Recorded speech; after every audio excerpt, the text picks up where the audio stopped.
نظام کو، معیشت کو، معاش کو، اخلاق کو، کردار کو، تہذیب کو، تمدن کو اپنے کنٹرول میں کر رکھا ہے، ان کی سب سے بڑی خواہش یہ ہے کہ مسلم امہ کو اس طریقے سے الجھا دیا جائے کہ وہ اپنے وقت کا صحیح استعمال نہ کر سکے، وہ اپنے ٹائم کا احساس نہ کر سکے، وقت کا صحیح استعمال نہ کر سکے، اور وقت کو ضائع کرنے کے لیے نت نئے گناہ ان کے درمیان عام کیا جائے، کیونکہ وقت وہ نعمت ہے، جو وقت کی قدر کرتا ہے کائنات اس کی قدر کرتی ہے، جو وقت کو صحیح استعمال کرتا ہے وہ عروج کی منزلوں کی طرف جاتا ہے، وہ کامیابیوں کی شاہراہ کی طرف جاتا ہے، جو وقت کا صحیح استعمال کرتا ہے وہ اپنے وقت کا تاجدار بنتا ہے، وہ اپنے وقت کا کامیاب بنتا ہے۔ کسی مفکر نے کہا ہے کامیابی کی پہلی سیڑھی کا نام،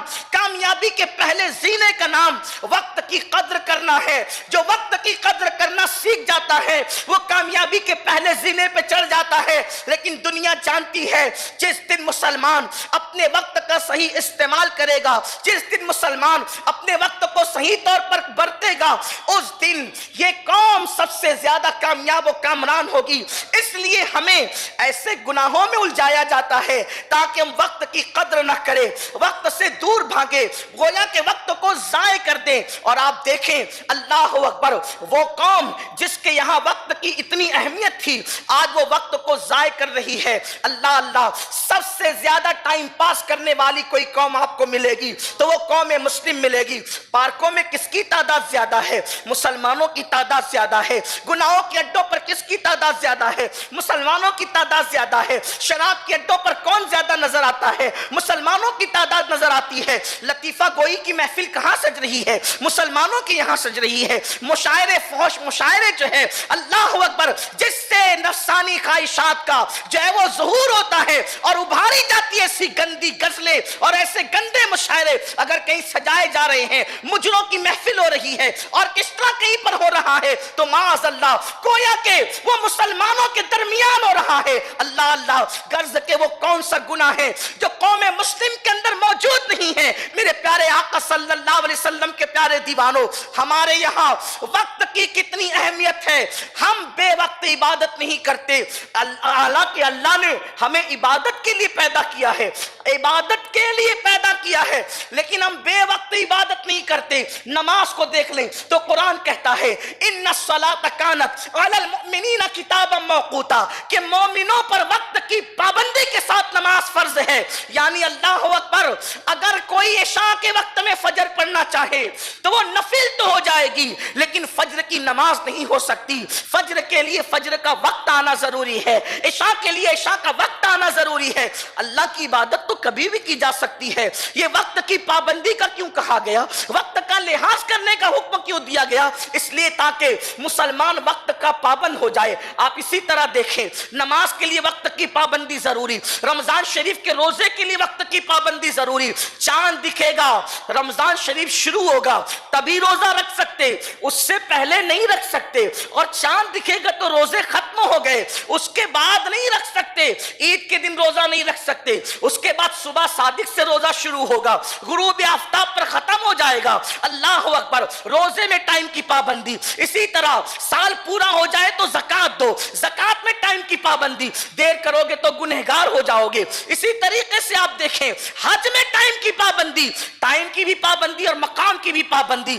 یعنی 9 ذی الحجہ کو اگر آپ عرفات میں پہنچیں گے تبھی حج ہوگا، 8 کو پہنچے تو بھی حج نہیں ہوگا، 10 کو پہنچو گے تو بھی حج نہیں ہوگا۔ قربانی 3 ہی دن ہوگی، حالانکہ قربانی اللہ کو اتنی پیاری ہے کہ خون بہانے سے زیادہ ان دنوں اللہ کو کوئی عمل پسند نہیں ہے، لیکن کوئی 4 دن کرنا چاہے تو نہیں کر سکتا، اور اگر کوئی 2 دن پہ روکنا چاہے تو روک نہیں سکتا، 3 ہی دن قربانی ہوگی۔ اللہ اکبر، یہ کیا پیغام دیا جا رہا ہے؟ وقت کا پابند بنایا جا رہا ہے، وقت کی اہمیت بتائی جا رہی ہے۔ اللہ اکبر، جس قوم کا حال یہ ہو جہاں نماز بھی پابندی ہے وقت کے ساتھ، روزے بھی پابندی ہے وقت کے ساتھ، زکوٰۃ بھی پابندی ہے وقت کے ساتھ، حج بھی پابندی ہے وقت کے ساتھ، ساری چیزیں پابندی کے ساتھ ہے، آج وہی قوم اپنے وقت کو ضائع کر رہی ہے۔ میری قوم کے جوانوں، وقت تو اس دریا کی لہروں کا نام ہے، جیسے دریا کی لہر ایک مرتبہ گزر جاتی ہے تو دوبارہ پلٹ کر کے نہیں آتی. اسی طریقے سے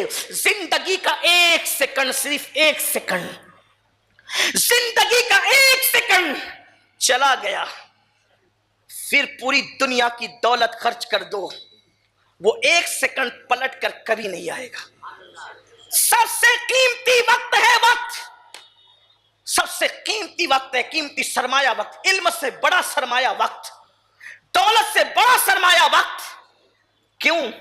دولت کھو گئی، محنت کر کے پھر کما لیں گے، لیکن وقت چلا گیا، نہیں کمایا جا سکتا. وقت تو برف کی اس سل کی طرح ہے، برف کی اس لادی کی طرح ہے جو سورج کے نیچے پڑی ہوئی ہے، جو مسلسل پگھل رہی ہے. ہماری زندگی بھی ایسے ہی ہے، وقت جا رہا ہے، بچپنا گیا تو پھر لوٹ کے نہیں آئے گا، جوانی گئی تو پھر لوٹ کر نہیں آئے گا، اور جب زندگی ختم ہو گئی تو پھر اس کے بعد زندگی نہیں ملے گی. اللہ نے ہمیں وقت دیا، اس کی قدر کریں. حضرت امام شافعی رحمت اللہ علیہ فرماتے ہیں کہ میں صوفیہ کی صحبت میں بیٹھ بیٹھ کر میں نے 2 جملے بڑے عظیم سیکھے، اور 2 جملوں نے مجھے بہت فائدہ پہنچایا صوفیہ کے. وہ فرماتے ہیں صوفیاء کرام کہ اگر وقت ایسی 2 دھاری تلوار کا نام ہے، صوفیہ فرماتے ہیں وقت ایسی 2 دھاری تلوار کا نام ہے کہ تم نے اگر اس کو نہ کاٹا، نہ استعمال کیا صحیح طور پر، تو یہ تم کو کاٹ کر رکھ دے گی. وقت کا صحیح استعمال کرنا سیکھو. اور اسلام دشمن طاقتیں مسلم امہ کو فیشن کے نام پر، گیمز کے نام پر، گانوں کے نام پر، سیریلوں کے نام پہ، فلموں کے نام پہ وقت ضائع کرنا، وقت برباد کرنا سکھا رہی ہے. اور ہم وقت برباد کر رہے پاگلوں کی طرح. 3 گھنٹے فلم میں بیٹھے ہیں، ہمیں احساس ہی نہیں کہ ہم نے کیا گنوا دیا. 3 گھنٹے کس کو کہتے ہیں؟ 3 گھنٹے ایک فلم کی نظر ہم 3 گھنٹے کر دیتے ہیں. کوئی سیریل دیکھنے بیٹھے 1 گھنٹہ اس کی نظر کر دیتے ہیں. کوئی دنیاوی میگزین پڑھنے بیٹھے اس کی نظر وقت ضائع کر دیتے ہیں. جبکہ اللہ کے رسول صلی اللہ علیہ وآلہ وسلم نے ارشاد فرمایا کہ جس نے دنیا میں اپنی زندگی کا 1 لمحہ ضائع کیا ہوگا، صرف 1 لمحہ، اس کو ہم سیکنڈ بھی کہہ سکتے ہیں، 1 لمحہ، جس نے اپنی زندگی کا 1 لمحہ ضائع کیا ہوگا، جنت میں بھی وہ حسرت سے ہاتھ مل رہا ہوگا کہ میں نے اپنی زندگی کا 1 لمحہ کیوں ضائع کر دیا. اگر اس 1 لمحے میں بھی میں اللہ کا ذکر کر لیتا تو جنت کی اس منزل میں نہیں رہتا، اس سے اعلیٰ منزل میں رہتا. میرے پیارے آقا صلی اللہ علیہ وآلہ وسلم کے پیارے دیوانوں، آج ہم وقت کا غلط استعمال کر رہے ہیں. آپ سوچیں، تھوڑا سا تجزیہ کریں، ہم نے واٹس ایپ کو کتنا ٹائم دیا اور اللہ کی کتاب کو کتنا ٹائم دیا؟ ہم نے یوٹیوب کو کتنا وقت دیا؟ تجارت کو کتنا وقت دیا؟ میں یہ نہیں کہتا کہ آپ تسبیح لے کر بیٹھ جائیں، تجارت نہ کریں، تجارت کریں، اس میں وقت لگائیں، کیونکہ وہ وقت کا ضیاع نہیں ہے، وقت کو ضائع کرنا نہیں ہے، تضییع اوقات نہیں ہے. میں نے تو بہت سارے مذہبی کہلانے والے لوگوں کو بھی گیم کھیلتے دیکھا ہے، کچھ لوگوں کو روزے کی حالت میں بھی گیم کھیلتے دیکھا ہے، اور لوگ اس میں کہتے ہیں کہ مولانا یہ تو گیم ہے، اس میں کوئی تصویر گندی نہیں ہے، اس میں کوئی ننگی تصویر نہیں، اس میں کوئی عورت کی تصویر نہیں، تو گیم ہے. اسلام کہتا ہے کہ وقت کو ضائع کرنا یہ خود ناجائز ہے. صوفیہ وقت کو بچانے کی بات کرتے ہیں، بلکہ میرے آقا علیہ السلام فرماتے ہیں جو پوری رات سوتا رہے وہ مردار ہے. سونے میں تو کوئی گناہ نہیں ملتا، پھر بھی مسلمانوں کو کہا گیا کہ پوری رات سوتے مت پڑے رہا کرو ورنہ تم مردار ہو. پوری رات سوتے پڑے رہنے والا مردار ہے، حالانکہ سونے والا گناہ نہیں کرتا. ہمارے یہاں سونے کی بھی لمٹ ہے. ولایت، جس کو ولی بننا کہتے ہیں، ولایت اللہ کی دوستی، اس کا پہلا زینہ 3 چیزیں ہیں: کم کھانا، کم سونا، کم بولنا.